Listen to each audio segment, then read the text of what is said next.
ষষ্ঠী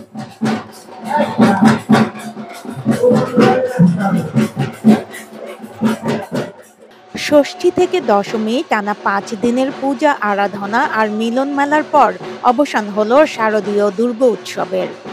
বিজয়া দশমীতে ভক্তরা দেবীর চরণে পুষ্পাঞ্জলি দেন, শান্তির জল ছিটিয়ে জানান বিদায়।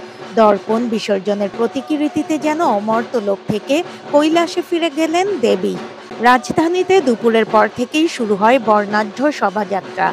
শতাধিক পূজা মণ্ডপের প্রতিমা অংশ নেয় সদরঘাটগামী এই যাত্রায়। পথ জুড়ে ভেসে আসে উলুধ্বনি, শঙ্খধ্বনি আর মানুষের কণ্ঠে জয় দুর্গা মাইকি। সন্ধ্যায় ঢাকার বুড়িগঙ্গা কিংবা দেশের নানা প্রান্তে নদী ও সাগরে ভাসানো হলো প্রতিমা।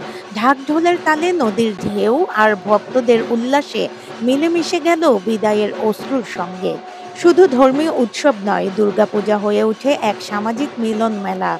ষষ্ঠীর বধন থেকে দশমীর বিসর্জন, আনন্দ আর বেদনার সেতুবন্ধনে গড়ে ওঠে মানুষের একাত্মতা। বিদায় মানেই শেষ নয়, বরং নতুন শুরুর প্রতিশ্রুতি। তাই ভক্তদের মুখে উচ্চারিত হলো সেই আশাবাণী, আসছে বছর আবার হবে। ফারহানা নীলা, সারাবাংলা.net, ঢাকা।